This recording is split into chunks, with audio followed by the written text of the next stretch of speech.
is Michelle Teo. I'm the Executive Director at the Civil East Institute. I'm very, very considerate. Welcome everyone to this event. We do quite a lot of collaborative work with Roger Rutland School. They're all friends. We've done quite a bit of work, and I wanted to thank them as well because every time Prof Saikal comes here, they always let us know. We're always very happy to host them. So I want to help what the genesis and what led to this being there. But due to the circumstances that we're in this age, I'm sure there'll be a lot of questions that are may or may not be related to the topic that's being talked about today. So let me hand over. Welcome everyone. Welcome our guests and our friends, and I hand over to you now. Well, thanks, Michelle. Good afternoon, everyone. Good to see a good number of you here. It gives me great pleasure. By the way, I'm Umar Ramakrishnan, Dean of RSIS. It gives me great pleasure to welcome all of you here to this launch of a book by Professor Saikal, How to Lose a War, the Story of America's Intervention in Afghanistan. Today's launch is jointly organized by NEI, NUS, and RSIS at NTU. So I'd like to again thank my NEI colleagues for kindly collaborating with RSIS on putting together this event.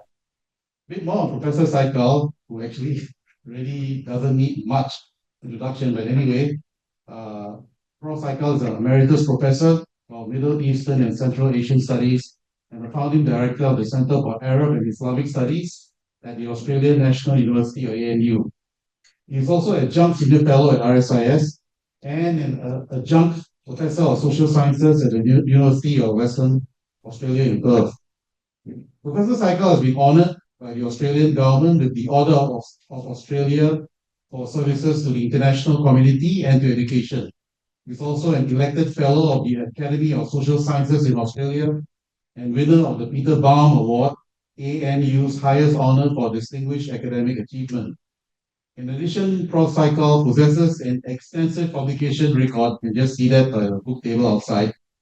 His previous books have been published with university presses such as Princeton and Cambridge, and have examined topics such as the influence of Islam in world politics, as well as the histories and politics of Iran and Afghanistan. Prof Saikal's latest book, How to Lose a War, is a testament to his exceptional expertise, and the book critically examines the underlying factors that entangled the US in Afghanistan and contributed to the US defeat in and retreat from Afghanistan in August 2021 after 20 years of war. The book reveals the roles played by factors such as short-sighted policymaking, dysfunctional models of governance, and the detrimental role of hostile terrorist groups and external state actors that collectively complicated the US intervention and led to the ultimate failure of the US in attaining its security and geopolitical goals in Afghanistan. Professor Saikal's book also provides a timely explanation of the broader geopolitical issues that affect our time, in particular America's evolving role in the international system and the viability of military interventionism as a foreign policy tool. As the book illustrates, the US retreat in Afghanistan has had international consequences and has provided opportunities for the rise of new non-state and state threats to international security. There are many insights and lessons to be gleaned from Saikal's book, How to Lose a War. I will actually leave it to him to give you a sense of what those insights and lessons are. In sum, How to Lose a War will undoubtedly remain valuable and will inspire new ideas for a wide audience of policymakers, academics, and students interested in a range of issues such as American foreign policy, military studies, counterinsurgency, religious fundamentalism, and of course, Afghan history. Look forward to an enlightening presentation by Professor Saikal and a lively discussion with all of you here this afternoon. Prof Saikal will now deliver his remarks. This will be followed by a discussion with the audience, which I'll moderate. There will be, of course, a bit of time at the end for those of you keen to purchase copies of the book, which I can safely tell you now will be well worth your money. But at this point, I'll first invite Professor Saikal to deliver his address. Professor Saikal, please. Thank you very much for that introduction, Professor Ramakrishna. And you've been a wonderful friend and also a source of inspiration for me over quite a number of years, and particularly when it comes to discussing radical Islamism, particularly in Southeast Asia. And I'm also very thankful that Michelle Theo is here with us, and I'm very grateful that this event is jointly sponsored by the RSIS and the Middle East into National University of Singapore. Ladies and gentlemen, good afternoon. The book sort of explains its content in very fairly simple terms and lay terms that anybody can pick it up and read it, and doesn't have to have a lot of background to the subject matter. But I thought what I will do this afternoon is to first of all tell you just a little bit about myself, and then try to provide you some information about the book and what the analysis of the book contains. As I've said this before on other occasions, I'm basically an accidental academic. I was born and brought up in Kabul, and basically I wanted to become a wood carver and painter. And this is what I did for a living. But as it happened, from the fourth year high school, I got a scholarship and went to the United States to do final year high school and live with an American family for a year, which is part of the American brainwashing that those days that invited the 16 to 17-year-old kids from different schools to come to the United States. It was called the American Field Service Program. And before I left Afghanistan, some of the students who come back from the United States have told me that Americans would be very much interested to know something about your country. But of course, I didn't have much English at all. And I memorized a very nice article about Afghanistan. So when I went there, and the family took me to a Sunday school, and I don't want to take up too much time, the teacher told to the class, said, "We're very pleased to have somebody from a faraway country like Amin Saikal sitting with us here. And we would like to ask him to say something about his country. But of course, I would like to remind you that Amin's English is not very good. So you have to be very patient and listen very carefully." "Oh," said, "I would like to welcome Amin to give his talk." So I got up and closed my eyes and opened my mouth and read out that brilliant article, short article about Afghanistan. And then the teacher afterwards said, "Boys and girls, I'm very sorry. I have to apologize to you. I mean, English is so good." And then said, "Do you have any questions?" And then one student raises his hand and said, "What's Afghanistan's policy toward NATO?" I had never heard of NATO. That's when they learned that I was an idiot. And I said, but of course, that also had an impact on me. He said, "Oh, I didn't learn about world affairs. I didn't know something more." And that sort of led me away from wood carving and painting, which won the second national prize in Afghanistan. It also won a prize in the United States. I became a member of the Caspian Society and all those sort of things. But so then that's what really led me to eventually become sort of an academic and write and so on. About the book, I mean, the question of what caused America's Afghanistan debacle, or in other words, where the United States, backed by its NATO and non-NATO allies, went wrong, has been very widely debated. In response to different perspectives from varying ideological, geopolitical, state building, and strategic vantage points have emerged. While many admirable works have been produced, some critical gaps still exist to be filled. To the best of my knowledge, there has not been an insightful and coherent expose of what led the United States to move from its initial light footprint approach to a heavy footprint one. America's engagement in the complex task of state building in a country that traditionally lacked the necessary foundations for statehood marked a turning point in the America's campaign. Afghanistan never enjoyed a rough balance of power between the rulers and their subjects, between decision makers and decision takers. as the basic demand of legitimacy on the state. The United States was entangled in a long war from which it could not extract itself in any other way than to make an embarrassing exit in defeat of the very objectives that originally underpinned its intervention. Indeed, many factors played a debilitating role in the process.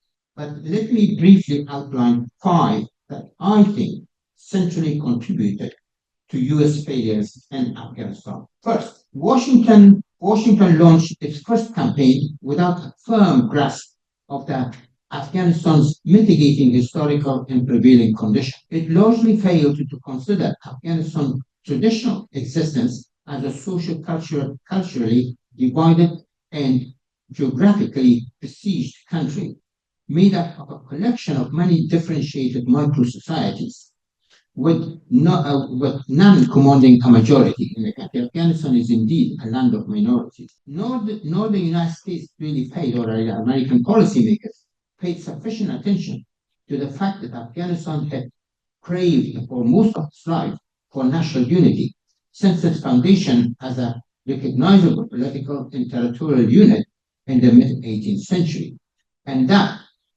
the country rarely enjoyed mutually rewarding relations between the center and the peripheries. Further, the Washington overlooked the fact that personalization rather than institutionalization of politics and power rivalry as well as regional vagaries had almost perpetually featured in Afghanistan's vulnerability to internal strife and outside intervention. The longest period that Afghanistan had experienced relative stability and security was from 1930 to 1973. This was uniquely underpinned by a triangular relationship that the monarchy had managed to forge with local power holders or a strongman and the religious establishment against the backdrop of a favorable post-World War II polarization of world politics. Even then, the situation turned out to be short-lived. The religion of Islam is often mentioned as a binding factor among people of Afghanistan, but in reality, it has rarely acted as an overarching catalyst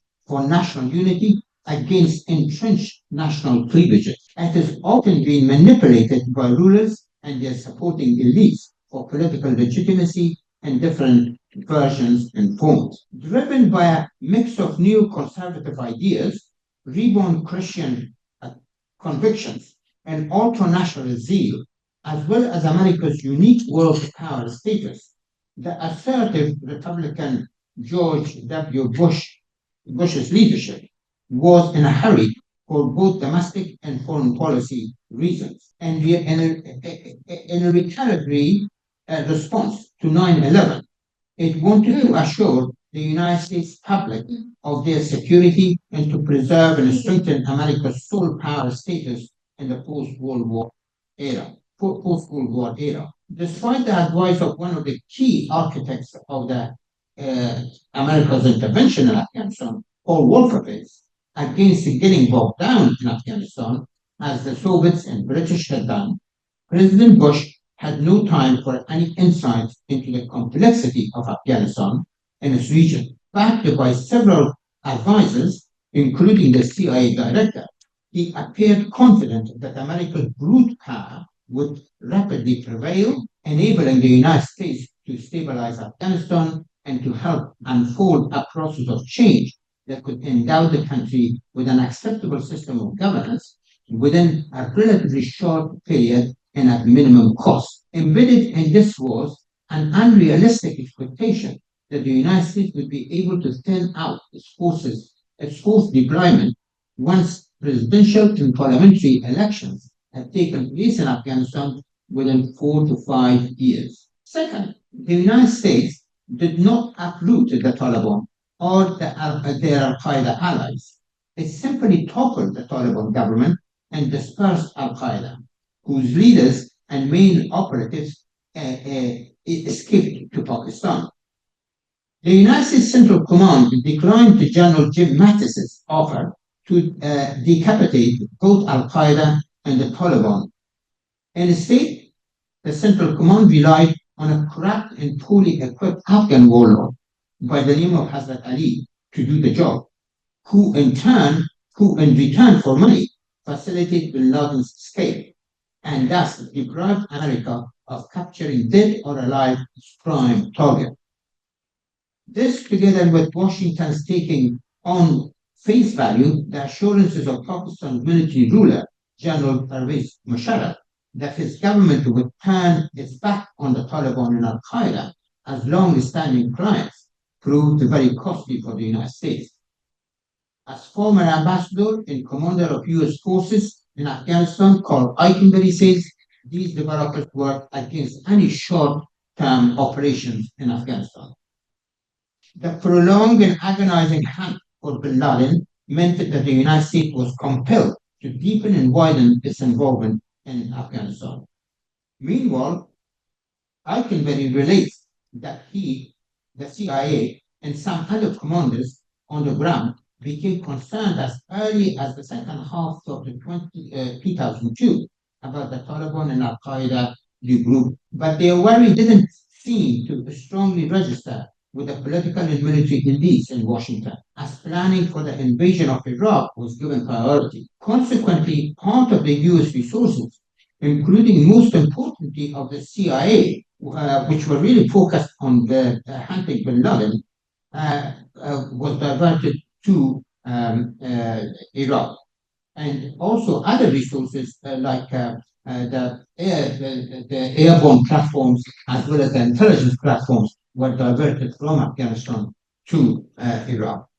This meant that not sufficient forces were left in Afghanistan to deal with a more robust insurgency, which was about to take off. The third factor which resulted in America's failure in Afghanistan was that Washington conflated from the start its Afghanistan campaign with two other broader foreign policy goals: democracy promotion and war on terrorists. In the Bonn conference of late 2001, which did not include the Taliban, a good number of Afghan intra-elite negotiators shared a common desire with American delegation headed by James Dobbins, who was instrumentally assisted by self-confessed neoconservative Afghan-American born Zalmay Khalilzad for a democratic roadmap.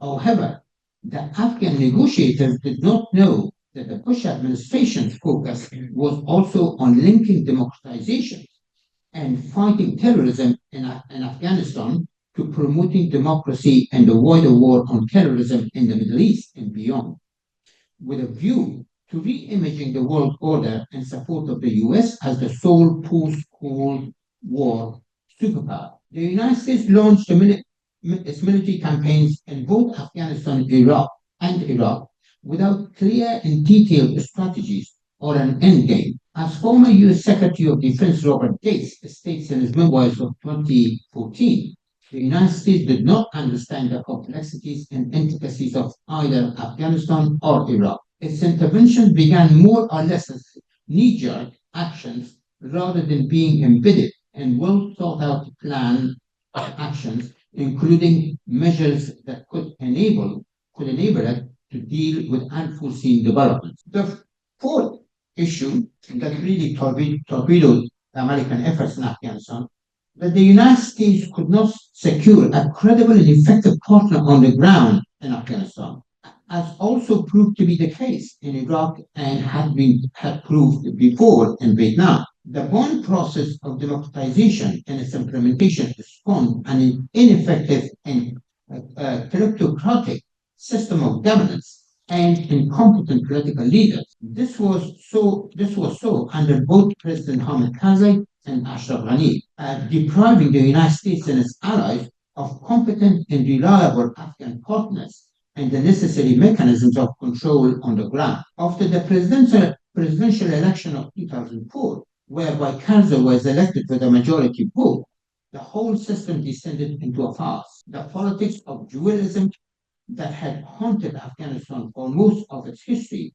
and impeded its consolidation as a viable state once again resurfaced. The rivalry between Karzai and Abdullah, who was the foreign minister for quite a while, as well as between Ghani and Abdullah, became unrelenting as corrupt practices diluted the election results of 2009, 2014, and 2018. In all instances, the United States had to intervene to bring about a resolution, while the length and cost of the war, as well as that of reconstruction, along with the deaths and injuries of civilians, US and allied forces, and the Afghan military increased. By the time President Barack Obama assumed power, the objectives of stabilizing, securitizing, and democratizing Afghanistan had dissipated. The Afghan war had become unwinnable and the longest war in the US history, prompting Obama in the first year of his presidency to revise America's Afghanistan policy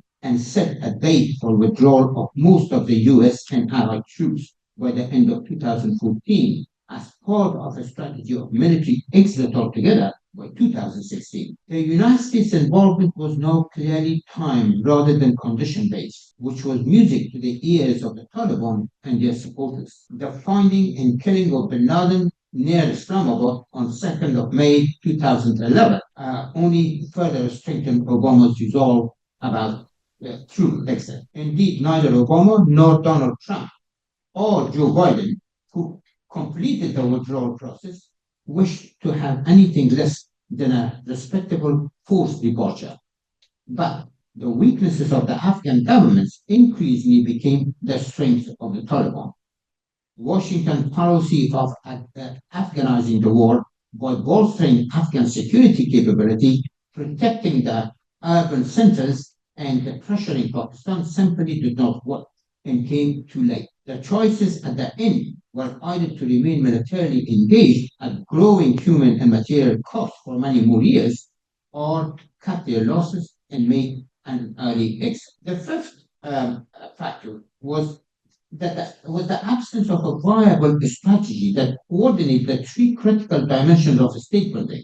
That's the military, politics, and reconstruction, and that's played its part in the overall failure. The United States and allied forces made a promising start, but they could not maintain an upward trajectory if the other two dimensions did not work effectively. Failures on the political front under both Karzai and Ghani, and in many reconstruction projects to bring more benefits to a majority of people and to traumatize the citizens rather than to those in political and positions of power and influence, eroded the basis for meaningful and productive civil, military, and state society relationship. The resultant growing public disenchantment became palpable. The situation was further complicated by the lack of a unity of purpose and actions between the United States and its allied forces. After laboring for the first few years under a separate coalition and international security assistance force command, they coalesced under a single NATO leadership. Even so, their operations were influenced not only by their individual military cultures and discharge of responsibility to their own governments, but also by reporting to different sources. For example, the US commanders on the ground had to report to the overall commander, to the Pentagon, and to the White House. In other words, there was no nationally united framework within which all forces could operate in full coordination. In the face of unforeseen contingencies, both US and allied forces had to resort to piecemeal operations within many strategies. And this factor also affected their training of the Afghan forces. Different allies took on the training of the Afghan National Army and Security Forces and Afghan National Police Force in their own ways, while suffering from a shortage of military equipment and ammunition, as well as desertion and corruption involving listing ghost soldiers and siphoning defense funding into private pockets. The Afghan forces' capability never reached a point where they could operate independently of foreign forces or without the US air support. The flawed peace agreement with the Taliban of February 2020, which retired General Frank McKenzie now claims was one of the worst negotiating mistakes ever made by the United States, was not inevitable, but it was the best that someone like Khalilzad could achieve. Khalilzad had been, of course, he was President Trump's special envoy to Afghanistan to negotiate a peace deal with the Taliban. Khalilzad has been widely criticized for not showing any loyalty to his country of birth, but he was missioned to fulfill the wishes of his impulsive and long-standing critic of the Afghan war, President Trump, who had famously told the Secretary of State, Mark Pompeo, let us the hell get out of Afghanistan. Khalilzad had the option of abandoning his mission, but he chose not to, as he found it expedient to remain loyal to his political career and service to the Trump leadership. The fact that he was born and grew up in Afghanistan carried little or no weight in his approach. Khalilzad and Ghani harbored intellectual and political competition, except that Khalilzad worked on behalf of the United States as the real power in Afghanistan. President Biden, who presided over the final stage of the chaotic US withdrawal, justified this action by claiming that the United States has achieved its main goal of preventing another 9/11. He intimated this as the only objective that had driven the United States to embark on and persist with its Afghanistan campaign for so long. Yet, the chairman of the Joint Chiefs of Staff, General Mark Milley, branded the Afghanistan war a strategic failure. The United States defeat epitomized the case of a big power losing another small anti-insurgency war and had America's Vietnam, as it also had occurred in America's Vietnam and Iraqi fiascos. Looking back at America's Afghanistan campaign, Carl Alkenberry has argued that perhaps following the US overthrow of the Taliban regime, Afghanistan should have become a UN trusteeship. By June 2023, almost 2 years after the Taliban reassumption of power, a United Nations Security Council report concluded. Let me just quote that. The Taliban in power as the de facto authorities in Afghanistan have reverted to the exclusionary Pashtun center, that is an ethnic-based center, autocratic policies of the administration of the late 1990s. This is when the Taliban were first in power in Afghanistan. The link between the Taliban and both Al-Qaeda and Tehrik-e-Taliban of Pakistan, that is the Pakistani Taliban, remains strong in Somalia. A range of terrorist groups have greater freedom of maneuver under the Taliban de facto authority. They are making good use of this, and the threat of terrorism is rising in both Afghanistan and the region. There's a lot more to say in the book about all this, and to sort of go even further and detailing some of the issues that I've just simply highlighted, but also goes further in that and try to look at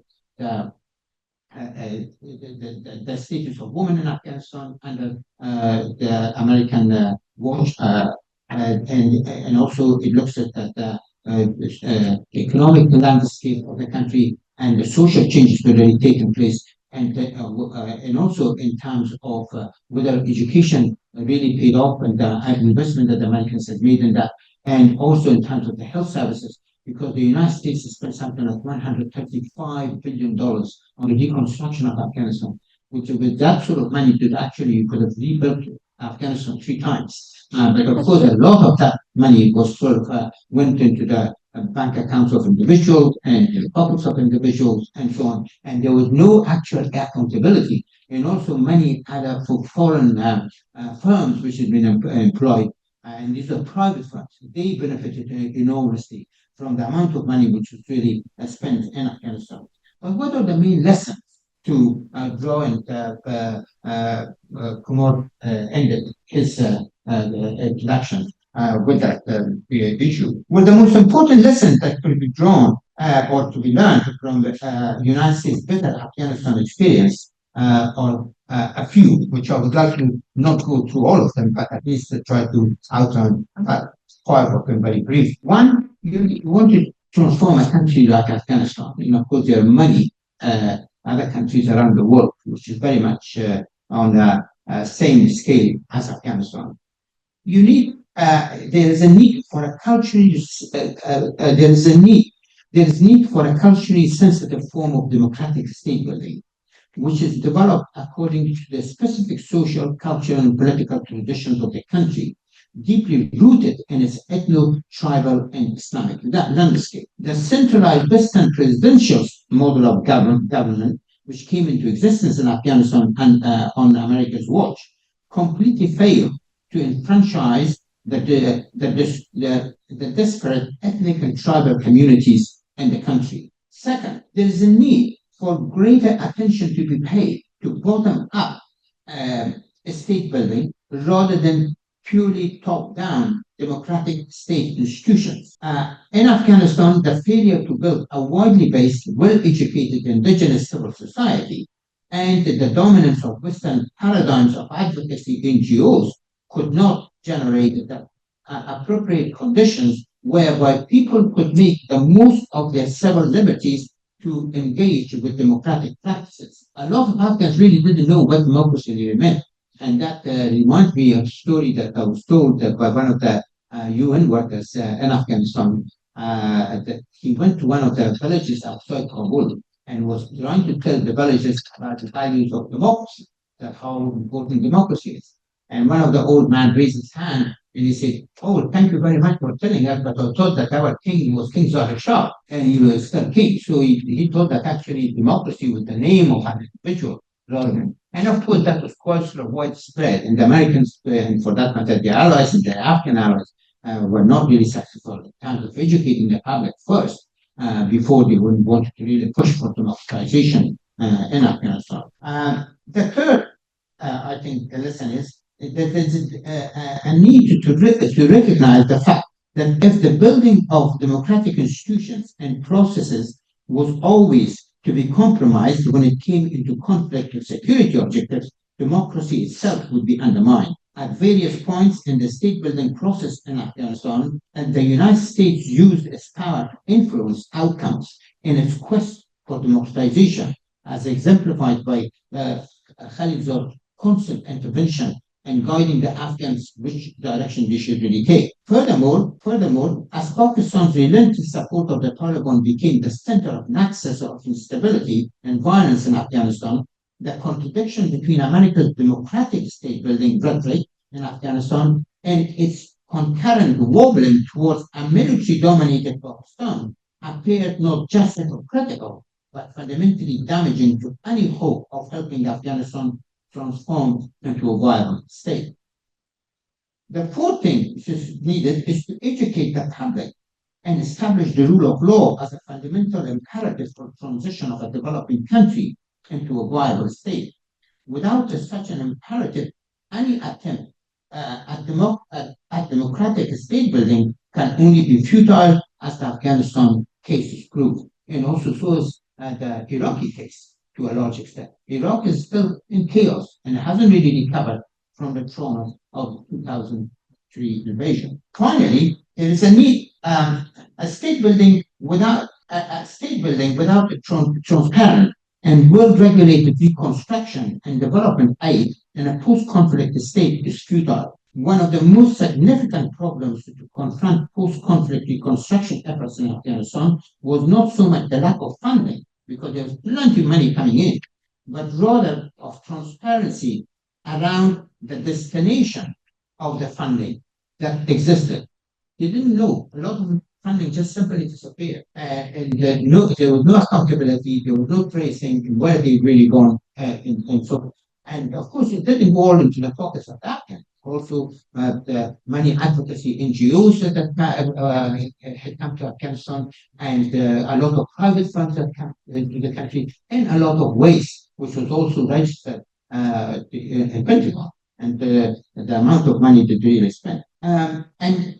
And of course, this all led to accusations of inefficiency and even open corruption in many sectors that the dominant figures, elites, companies, and private security firms could harness to their benefit. That's what they did. This meant that Afghan citizens, particularly in rural areas, did not see a large improvement in their quality of life after the US intervention. and thus grew skeptical of the Karzai and Ghani governments, as well as skeptical of the US and NATO allies and their combined ability to produce sorely needed improvements in their living conditions.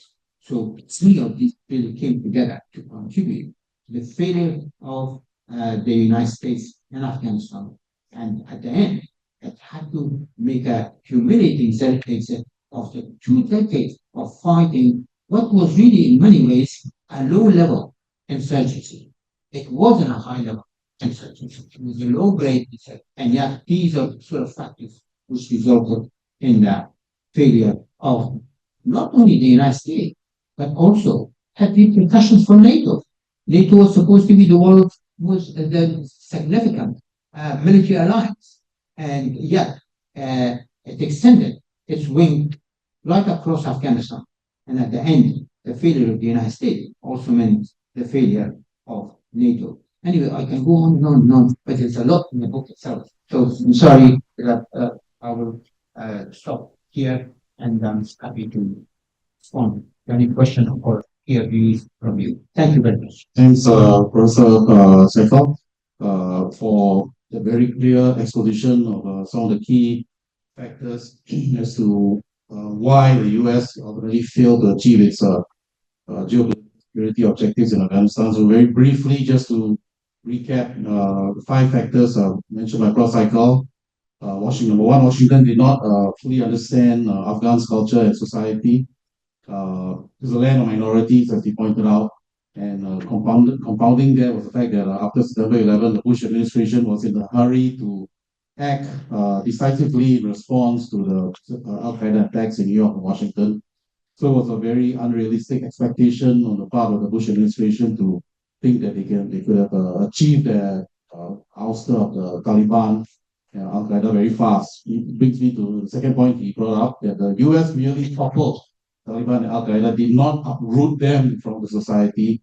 They also did not give President Musharraf of Pakistan a more critical eye. He said that Pakistan will turn their back on Taliban. That was not necessarily the case. And also the need to sort of transfer resources to the planning for the Iraq operation, weaken the forces which were left behind in Afghanistan. So that's the second point. Third point, Prof Saikal brought up, Washington conflated its goals in Afghanistan, the wider, more fuzzier objectives of democracy promotion in the global war on terror, which made things fuzzy and difficult, made the US inability to fully understand Afghanistan worse, right? Fourth point, Prof Saikal made about failure of the reasons why the US failed Afghanistan was they could never find a credible partner to work with in Afghanistan. Both the Karzai and Ghani administrations were not very effective, and also there were internal politics amongst them. And number five, ultimately there was no viable policy for developing political, economic, and social reconstruction of Afghanistan. On the military side, there was a lack of a unified command framework. So the actions in, for example, training the Afghan National Defense Security Forces was very piecemeal. There was no unified vision, so to speak. Ultimately, the agreement achieved at Doha was not a good agreement from the international community's point of view. Essentially, paved the way for the Taliban to return. Okay, I mean, just to capture that, to sort of like get the ball rolling, so to speak. Professor Saikal's book. Any questions, please feel free. And back. So can you hear me? Use the mic, please. Thank you. Yeah, thank you for your talk, sir. Would you advise us what is next for Afghanistan? And would you be doing any study on which party would be the biggest profiteers out of the situation in Afghanistan? And thirdly, does China has any role in the rebuilding of Afghanistan? And oh yes, I'm sorry, one last question. Are civilians like myself allowed to visit Afghanistan to have a look and do some recce and survey and look for some infrastructure opportunities for us. Thank you. Thank you. Afghanistan now is in the grip of long-term structural instability and insecurity. In the last 40 years, 5 ideological groups have risen to power in Afghanistan and they have lost power.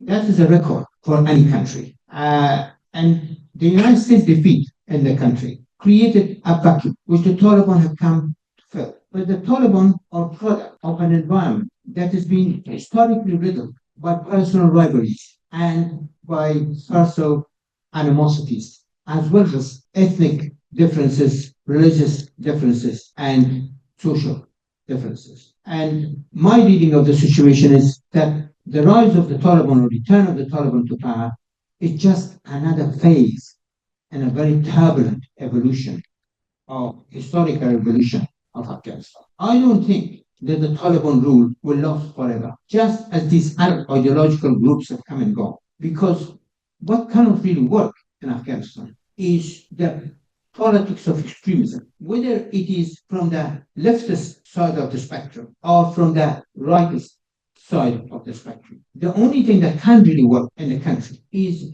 a government, a highly inclusive government of national unity that could represent these different micro societies in Afghanistan. And the problem with Afghanistan is that it's a landlocked country and its micro societies, which are basically social, ethnic, or ethnic tribal groups, they have extensive cross-border ties with Afghanistan's neighbors. Whatever happens in Afghanistan affects the country's neighbors, and whatever transpires in the neighbors affects Afghanistan. So Afghanistan neighbors have always been able to exploit the social divisions in Afghanistan in order to advance their own regional, conflicting regional interests. The Pakistanis have done it, the Iranians have done it, the Central Asian republics have done it. No, it's China's turn. The Taliban are badly in need of international recognition. But the policies that they've been implementing in terms of depriving half of the population of their basic rights, that's the Afghan woman, and in terms of imposing serious restrictions on the movements of the people, and taking revenge on other ethnic groups rather than their own special tribe.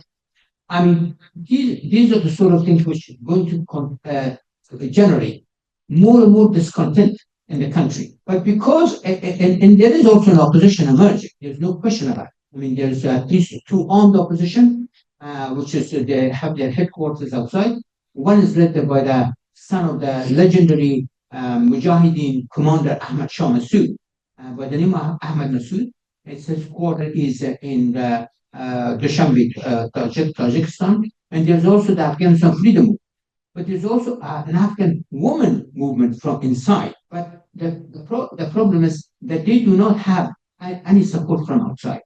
So what is really needed now that the internal uprising could be supported or could be connected to the intervention by the opposition from outside. And only the combination of the two could really put a lot of pressure on Taliban either to change their ways or alternatively be blasted out of power. And of course there's also divisions within the Taliban themselves. So what the Taliban have really done is to forge good relationship with China. And the Chinese have moved in a very big way into Afghanistan. They've already concluded a large number of agreements for the exploitation of Afghanistan mineral. And also, they are helping the Taliban logistically. For example, now you go to Kabul and some of the other major cities, it's dotted by Chinese the campus everywhere that is helping the Taliban how to really enforce their control of the country. And also China is the only world power which hasn't formally recognized the Taliban, but for all practical purposes it has recognized the Taliban regime because they've exchanged ambassadors, both the Chinese and the Taliban. But now also Russians have made a headway into Afghanistan. As you may have read just in the last few days, the National Security Advisor of President Putin visited Kabul and with a big delegation. Basically, this is part of Russia's anti-American stance. And of course, the Chinese involvement in Afghanistan is also in opposition to the United States. And the Chinese, and of course the Russians, are supported or backed by Iran. Although there is a fundamental ideological difference between the Taliban and the Iranians. Iranians are predominantly belong to the Shia sect of Islam, where the Taliban practice an ultra-orthodox version of Islam, which is not practiced anywhere else in the Muslim world, so done in Afghanistan. They've come up with this version, which in many ways is absolutely un-Islamic. For example, Islam never really, there is nothing in Islam to bar women from being educated. There is nothing in Islam that could bar women from participating in the national affairs of their country at all. But the Taliban have imposed all these sort of things on the people. But why the Chinese and the Russians have taken so much interest now in the Taliban? It is because of the polarization of world politics, because of the rivalry. So Afghanistan is once again become the place for the great game of the 19th century. The Emiratis and the Qataris are in rivalry, but their rivalry is played out in Afghanistan. The Iranians and Pakistanis distrustful of each other, their rivalry is played out, or their distrust played out in Afghanistan. The Americans and the Chinese are in rivalry. It's played out in Afghanistan.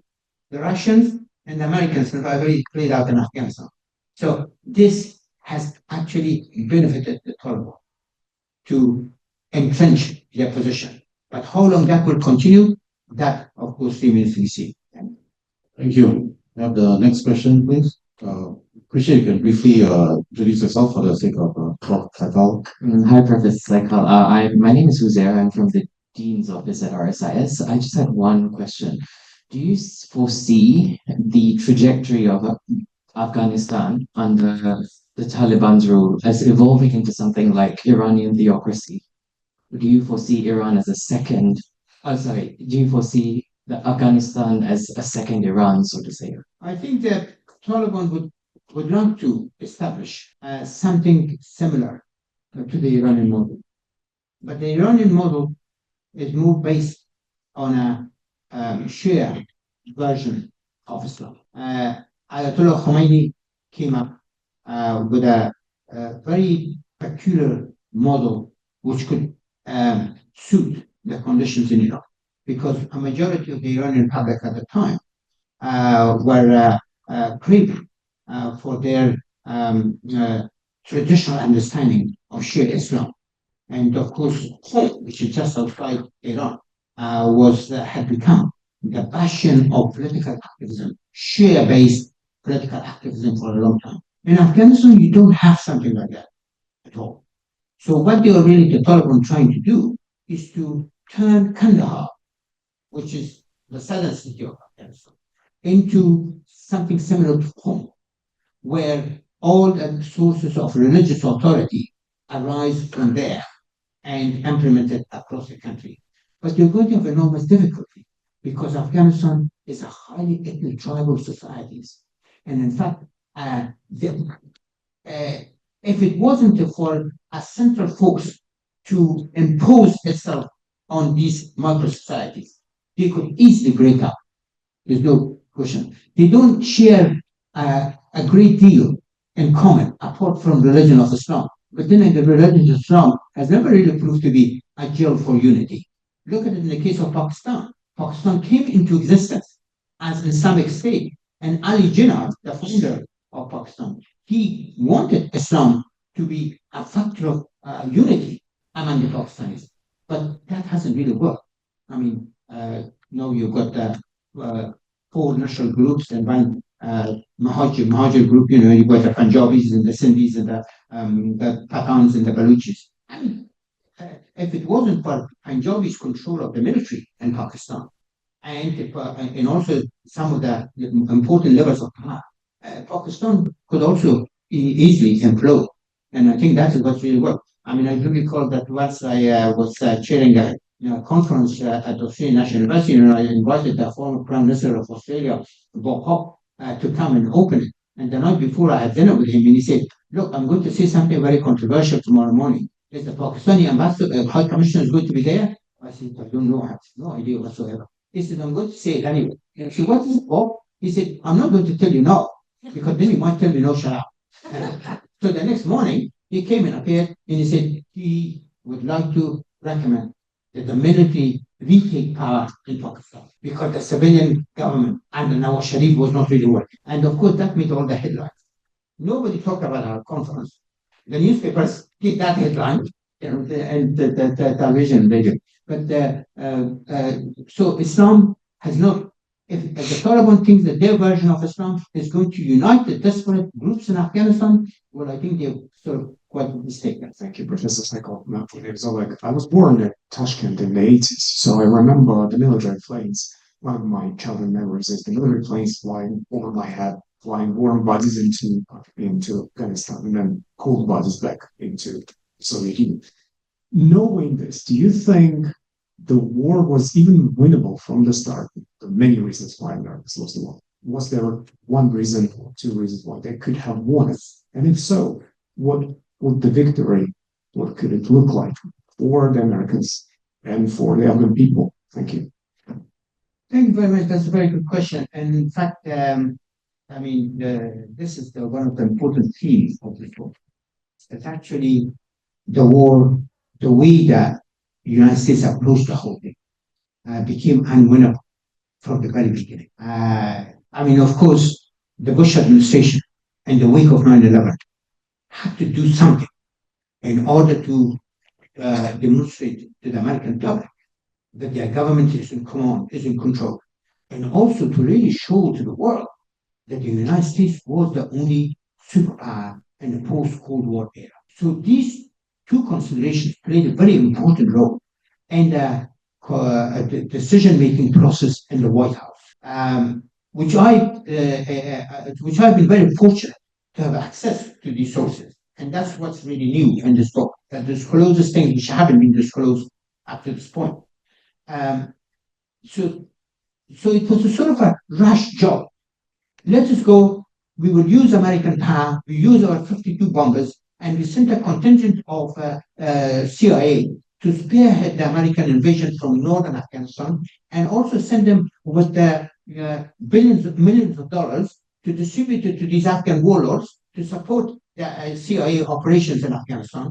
And then our military power prevailed. And once that's prevailed, because we really do believe that we've got the best army, the best military in the world, and once that has really prevailed, then we're going to put in a government which is going to be acceptable to us, and is going to become our partner in war on terrorism and on democracy promotion. That's what we're really going to do. And they had no idea what Afghanistan was about, and they didn't consult many scholars at all. In fact, the State Department, there was nobody there, or in the White House, which could really provide alternative views. The only person who provided an alternative view was Gore Vidal, the famous American novelist. He advocated that no, these guys who carried out the 9/11, they are criminals. What the United States should do is to put in a lot of money into Interpol and reinforce the position of Interpol to go and snatch out these guys from Afghanistan and bring them to justice. That's what we really need to do. He said, if we are dealing with mafia and Italy, we don't go and bomb Rome. You know, we haven't done that. Why would you really do that? In fact, I also quote Gore Vidal in this book, that I think that he's the only one who came up with an alternative at the time. So it became very, it was more of a self-centered approach on the part of the United States. It wasn't because American heart was really bleeding for the Afghans or what's happened to Afghanistan. And therefore, it's very important for the United States to go in. No, what was really important, how to really establish that or reinforce the position of the United States as a world power, not only in the eyes of the American public, but also in the eyes of the world. I think that sort of it was a wrong way to really start that intervention. And then I think the other factor from the very beginning, they went wrong, that they couldn't really get Bin Laden because Bin Laden was their main target. And when you talk to, for example, somebody like Carl Eichenberg, who was the commander of the forces and also ambassador in Afghanistan, he's a good friend, and I spent hours and hours with him about the whole thing. And he says that we had no idea. We just walked in and we were told that you use the American path, and then within 4 or 5 years we went to 10 out, and then Afghanistan will be peaceful country, and of course Trump could claim the mission accomplished. I mean, as he did later on in the case of Iraq. Look at what happened to Iraq. So I think there's a great deal of naivety about the American power, the use of American power, whether it really can produce the sort of results that you really need. And the fundamental mistake that they made, that they couldn't really get Bin Laden. They were after Bin Laden. Once Bin Laden escaped into Pakistan, then it took them 11 years to find him. And the longer that lasted, I mean, the longer the hunt for Bin Laden lasted, the more the United States had to stay, the longer the United States had to stay in Afghanistan and get deeper and wider involved in that country's political, social, economic, and security reconstructions, and it didn't do a very good job in that. Thank you. Good question. I thought I saw a hand up. Yes, also. Hi, Amina. It's a pleasure to be here. Just for the rest of you, I was a student, so My PhD student. yes, so it's lovely to be back here. Just wanted to take up on the point that you made earlier, where you said that there is some opposition that is starting to rise in Afghanistan against the Taliban, whether it's the women or it's Shah Ahmad Massoud's son. But you mentioned that it would require some help from the outside forces, and I'm wondering what these outside forces, who could they possibly be? And I'd like to also tag this then to the role of India. I think with the retreat or defeat of the US, I think India has also lost some strategic foothold in the region. It had also invested, of course, in Afghanistan. And with the current state of relations between India and Pakistan and India and China, how do you see India's role in Afghanistan in the near future, or any other powers from outside? I'm not sure who can help at this point to salvage Afghanistan. Thank you. Yeah, another really wonderful question from you, Raj, and of course she was one of my brilliant students who actually finished it on time and got her PhD. And of course she did her PhD on Balochistan, so she's very familiar with Pakistan's situation. I mean, some people at one point there was some discussion between the Afghan resistance front, which is led by Ahmad, and the French. And there were two meetings between Ahmad Massoud and Emmanuel Macron. But of course, as Afghans have always been divided, at the end they didn't reach a consensus. What type of support they could enlist from the French, and to what extent Macron will be prepared to really help the Afghan resistance. I think Macron at the time had some indication because he pulled out his forces from Africa, and it came under a lot of criticism. So he wanted to find another niche to sort of compensate for that. But I think he also may have come to the conclusion that no, there are bigger problems that he has to deal with. And of course, the Middle East crisis and the Ukraine crisis, and as well as the Lebanon. Because Lebanon is very important to French, and it used to be a French colony, and therefore France has always played a very important role in that context. So no, some people say that, oh well, the Trump administration may decide to provide some help to the resistance, mainly because that Trump is very angry about the way Biden withdrew American forces from the country. And one of the main bases in Afghanistan, military base, is the background base, which is just outside Kabul. which used to be the center of American operations in Afghanistan for something like 20 years. But now that is falling into the hands of the Chinese. And that is very irritating for Trump. Yeah. And in fact, Trump has said that we've got to go and get background back, from the Chinese. We have to kick the Chinese out. Whether he's going to do it or not, as we know that Trump made these sort of statements, he's quite sort of impulsive and unpredictable and so on, and also it's very possible that Trump one day will go to Tehran and shake hands with Ayatollah Ali Khamenei and say let's make peace. Today, it's surprisingly he's claimed that he negotiated the Lebanon ceasefire, not Biden. And everybody else is coming up and they say, no, actually, he didn't play any role whatsoever. But he has issued a statement saying that, no, I negotiated this thing, not Biden. But anyway, and also the national security advisor, or the person who's been nominated as the national security advisor by Trump, that is Mike Waltz. He served in Afghanistan twice, and he is very anti-Taliban. And he has expressed the strong support for the Massoud group, over the last couple of years and so on.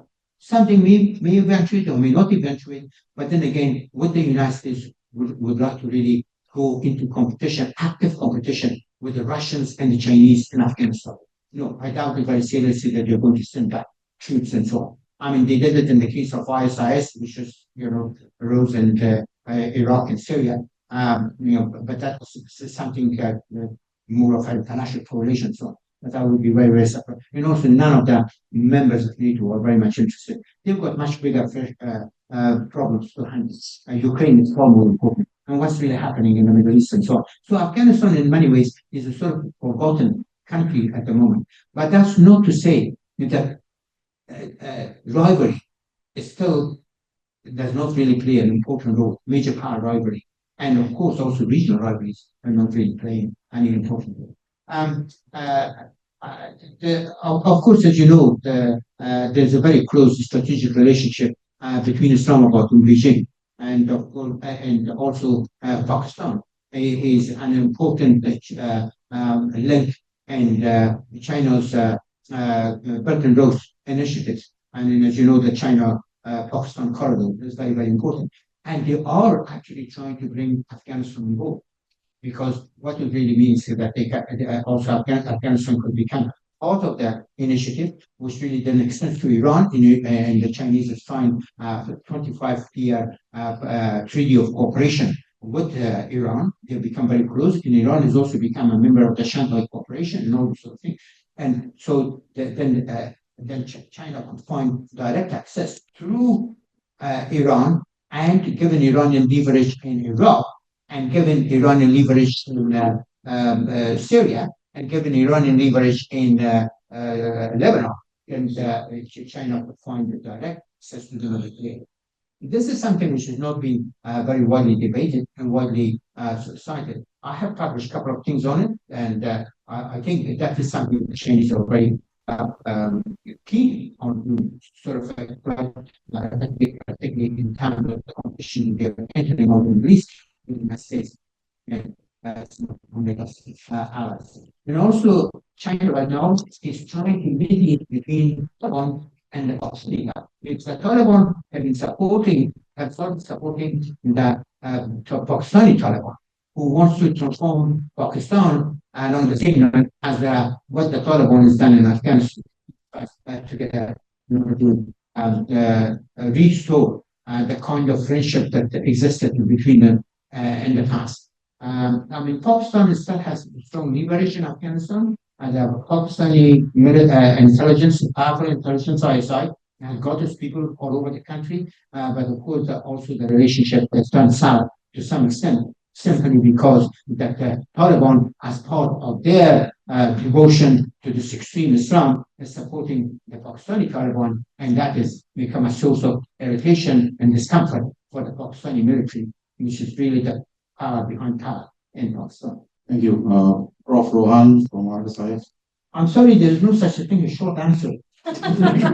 So, firstly, I want to pay a tribute to you, because you have published this book at the right time because we are seeing revival of threat groups in Pakistan, Afghanistan, and Iran.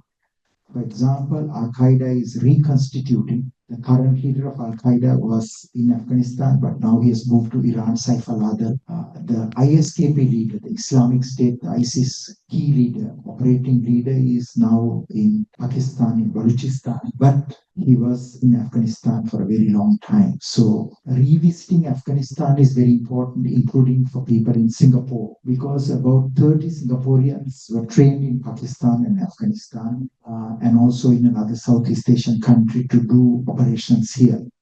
And we have seen a small number of Indonesians traveling to Afghanistan most recently, and they are in Afghanistan. So there's many security concerns of what is going to happen in Afghanistan in the coming year, in the foreseeable future. You are very pessimistic about the Taliban in Afghanistan. You think that they will be dislodged. I think they will stay in Afghanistan for a very long time unless there is leadership outside Afghanistan, such as you who understand Afghanistan, can work together with those resistance elements, work together with other governments. So can you give us your blueprint? How to restore security and stability in Afghanistan? What is the roadmap? Personally, maybe not you, but imagine that you are the resistance leader. And what will you do? Thank you very much. Rohan, it's very kind of you to ask that question. I've never played the leadership role, and I don't think I will ever really play a leadership role. I mean, you're absolutely right. I mean, at the moment, one of the factors that really helped Taliban, and Taliban is exploiting this factor very skillfully, and that is the regional and international rivalries in and over. As long as this goes on, you can rest assured that the Taliban will continue to lead. And also, let's not forget, this is the first time in history that a terrorist organization is in possession of some $7 billion worth of light and heavy arms, courtesy of America. And also, let's not forget that this is the first time that actually a terrorist organization has an air force, courtesy of America. ISIS didn't have, or the Islamic State did not have air. Yes, they took over some of the Iraqi equipment and so on, which they used it and lasted for 4 or 5 years. I would not intend to say that the Taliban will disappear in the next year or 2 years or 3 years. Yes, they are going to. Changes in Afghanistan sometimes happen very quickly and other times takes much longer. But I just cannot see how the Taliban can indefinitely rule a country like Afghanistan with the sort of policies that they are pursuing. Every morning that they get up and they announce a policy, please shoot themselves in the foot. They have not really come up with anything which could, you see, they represent a particular tribe in Afghanistan. Ethnic Pashtuns historically form about 42% of the Afghan population. But they are divided into various tribes. And one of the tribes is the Ghazai tribe, which is smaller than the Durrani tribe, which rules Afghanistan over a long period of time. And the Ghazai and the Taliban belong to the Ghazai tribe. So does Ashraf Ghani, and so does Zalmay Khalilzad. But Hamid Karzai belongs to the Durrani. It is the Durrani tribe that has historically ruled for most of Afghanistan for most of its history, not the Ghazais. But this is the first time that actually Ghazais have come to power. And therefore, they will do whatever they can to remain very exclusive and brutal towards non-Pashtuns in the country. And the level of brutality, I mean, they're basically establishing a totalitarian Ghazai Pashtun state. That's what they're trying to do. But something like more than 50% of the Afghan population is made up of non-Pashtuns. They are made up of Tajiks, Uzbeks, Turkmen, Kyrgyz, and Nuristanis, Aymakis, and so on. These people are not going to accept the political and ethnic supremacy or tribal ethnic supremacy of the Taliban. So sooner or later, as soon as the world situation changes, you can also see changes in Afghanistan. But as long as the current regional and international rivalries over Afghanistan persist, the Taliban is in a position to continue to rule, and they've got sufficient weapons in their hands to be able to use them as the instruments of suppression in the country. So, if in case my message came across to you in a way that I thought that the Taliban going to be overthrown in the next year or two, no, that's not the case. I mean, I think the Taliban going to be there for a while until such time that the national and international situation changes and the opposition receives more outside support. Thanks. Coming to the end of the seminar, one of the things which I, as a moderator, perhaps I'd like to ask one question as well. One of the things which I occurred to me, Prof Saikal, and going through this, is that those who study history, US military history, cannot help but be struck of the parallels with the US loss in Vietnam in the 1970s. Because you go through your 5 factors for the failure of the US to achieve its goals in Afghanistan. One, Washington did not understand Afghan culture, but they certainly, definitely did not understand Vietnamese culture as well. Many of the historians who studied that place say that they really didn't get, the Vietnamese culture. For example, during the Malayan emergency, the British were very successful in their what they call the resettlement of the squatters, Malayan Chinese squatters, away from the jungles where the Communist Party of Malaya were. Americans tried to do that in the so-called strategic hamlets program in South Vietnam and failed completely because they didn't understand that the South Vietnamese were very tied to the land. So they didn't understand Vietnamese culture. Number two, well, the other thing is the US kept the South Vietnamese government after President No Sin Sien kept revolving. It was revolving doors. There was no stability at all. So they couldn't secure an effective, credible partner in Afghanistan, but decades later, they couldn't do it as well in South Vietnam. I mean, very interestingly, former President Nixon, in one of his books, he was saying that actually CM, for all his authoritarianism, he was actually a very strong leader. He was holding the fort in South Vietnam against North Vietnam, but then the CIA supported the coup against him, and after that, he was, like revolving doors all the way. There was no viable policy for political, economic reconstruction in Afghanistan. Similarly, in South Vietnam as well, they didn't. There were many different programs. There were four militaries: the U.S. in South Vietnam, Army, Navy, Air Force, Marines. All of them have their own program. And one of the programs, and one of the things which some analysts have said that the it's like there was no strategic uniformity. The four armed forces were doing their own thing. So the question I had is, in your discussions about for the research for this book, when you talk to like people like General Eikenberry and all of them, do you think that the Americans would learn from this the debacle? Because it seems that they don't seem to learn. That's my impression. I think you're absolutely right that the Americans have not learned much from their own history of involvement.